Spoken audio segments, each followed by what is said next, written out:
Hi, this is JMac, and I'm going to teach you how to make the lead sound from Nuclear by Zomboy. Here's a sample of what we'll be making.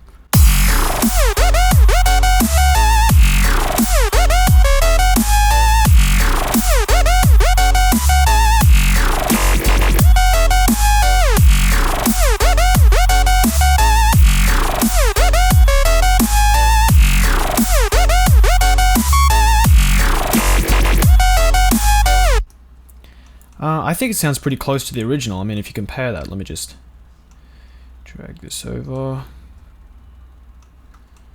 bit more. Give me a second. I'll just solo the actual MP3 track.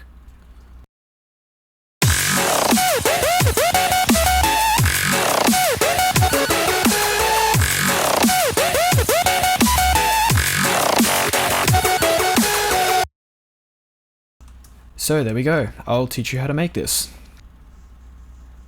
Okay, so click File, click New Sound to initialize the patch.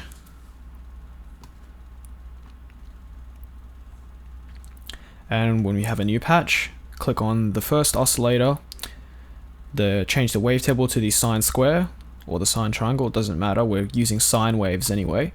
Move the wavetable position all the way down to the left to make a pure sine wave. Pitch it up 12 octaves, 12 semitones, and that's it for this oscillator. Activate oscillator 2, get a sine wave again, and wavetable position.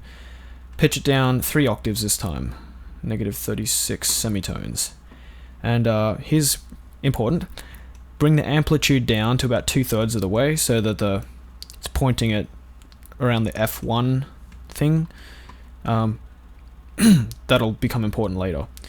Then insert 1, place a parabolic wave shaper, dry wet all the way up, and drive all the way up.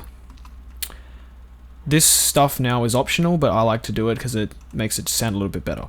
Place a classic tube on the FX1, dry wet just below D, and drive in about the same spot. Place a dimension expander in FX slot 2, dry wet about the R and Y, R and dry, and size all the way down, but not quite all the way down, just move it 1 tick up for the added stereo effect. Activate the EQ and bring the low shelf down a bit so that the line's pointing at the O and low, and that's about it. There you have it, the sound. And the vibrato knob that comes default with Massive is basically what I'm using for that vibrato. I did make a few changes, however, so just go to the oscillator tab to do that. What I did was I pushed the rate up so it's pointing about at the E, and brought down the modulation intensity so that it's tiny, so that you don't get too many fluctuations in speed. And I think I pushed the depth up a bit, just a tiny bit. That's it. That's the patch. It's as simple as that. And most of the actual sort of sound that in Nuclear doesn't actually come from the patch itself. It comes from the pitch modulation, the bubbly sort of sound you get.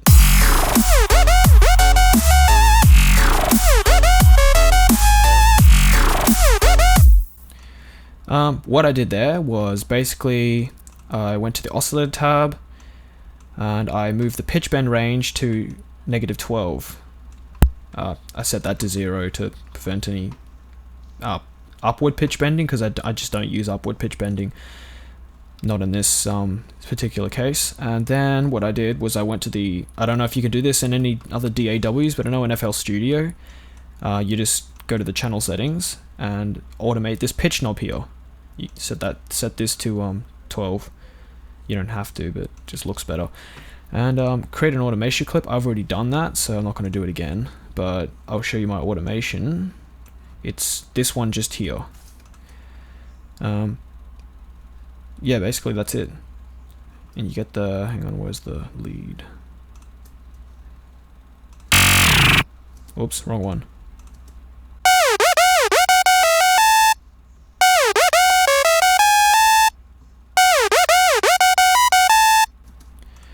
and you get that sound.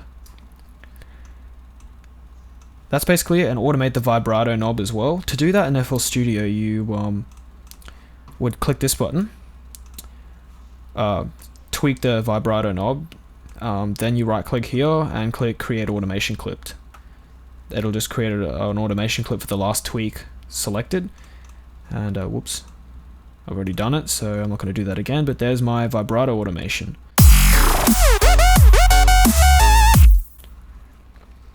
And another extra fun thing you can do with this this patch is harmonies. Whoops. In the second half of the sort of drop in nuclear, you do hear those harmonies. I'll just preview them for you now.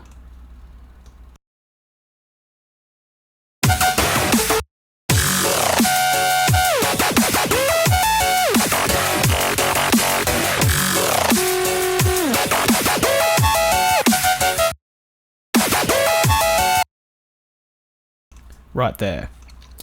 To do that, basically, it's not really that hard. All you have to do is just put the notes in the piano roll. What I did is actually created two separate clips, the lead and the lead harmony. This one's a third above. But that's not all there is to it. I find if the harmony lead is exactly the same volume as the actual lead, it doesn't give it much room to breathe and it sort of clutters the sound a bit. So what I did was I got the macro control of velocity and I put it in the amp sidechain box, so that when I change the note velocity, as you can see here, the note velocity is there, but on this one, oops, yeah, see, this is the actual lead, and there's the note velocity, and this is the harmony lead. The note velocity is a bit lower, and that gives the lead more of the original sound, but with the sort of harmony not quite taking over, but just augmenting it nicely. And that's about all there is to it.